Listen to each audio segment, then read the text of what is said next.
Kahit isa, mahalaga.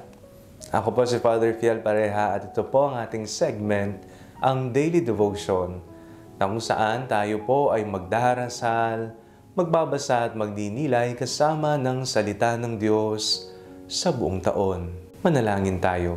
Sa ngalan ng Ama, ng Anak at ng Espiritu Santo. Amen.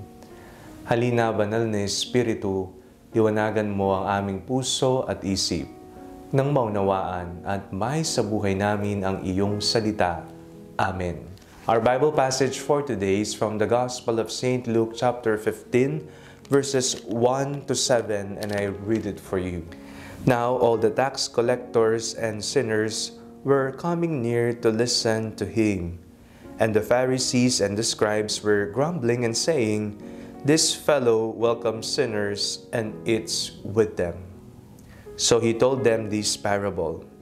Which one of you, having 1,000 sheep and losing one of them, does not leave the 99 in the wilderness and go after the one that is lost until he finds it? When he has found it, he lays it on his shoulders and rejoices.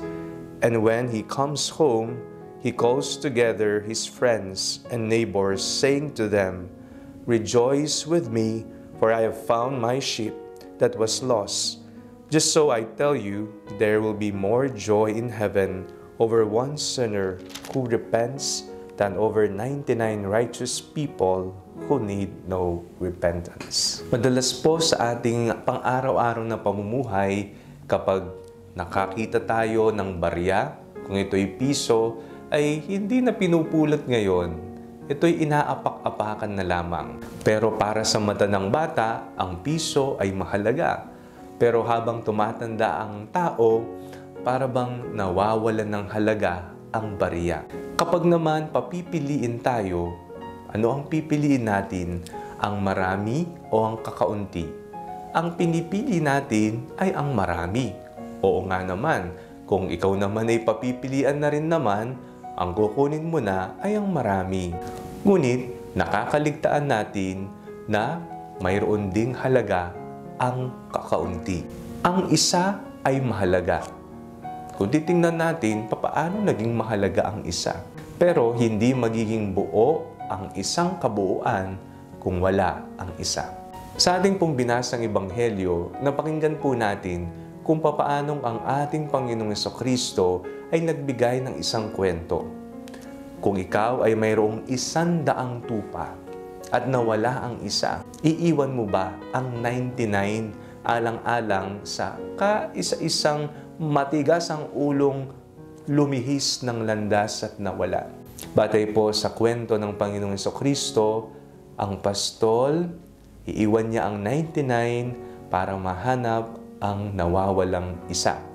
At kapag nakita niya, ilalagay niya ito sa kanyang mga balikat at sasabihin pa sa mga kasama, "Magsaya kayo sapagkat nahanap ko na ang aking nawawalang tupa." Sa mata ng Panginoon, tayo pong lahat ay mahalaga. Kahit ikaw na may ginawang kasalanan, kahit ikaw na may ginawang pagkakamali, ay mahalaga pa rin sa Kanya. Kaya naman, kapag po tayo ay nawawala na ng landas, kung tayo ay napapalihis na at umaalis na sa kawan ng Panginoon, sana maisip natin na magbalik loob sa Diyos. Bumalik sa Kanyang kawan. Bumalik sa mapagmahal na balikat ng Panginoon. Sa Kanyang mga yakap. Sa Kanyang awa at pagmamahal. Oo, tayo'y mahal niya at gagawin niya ang lahat para tayo ay Kanyang hanapin at ibalik sa kung saan tayo nararapat. At iyon ay ang sa Kanyang piling. Manalangin tayo. Panginoong Jesucristo, kayo po ang mabuting pastol na patuloy na nag-aalaga sa amin. Maraming salamat po. Amen. Sa ngalan ng Ama, ng Anak at ng Espiritu Santo. Amen.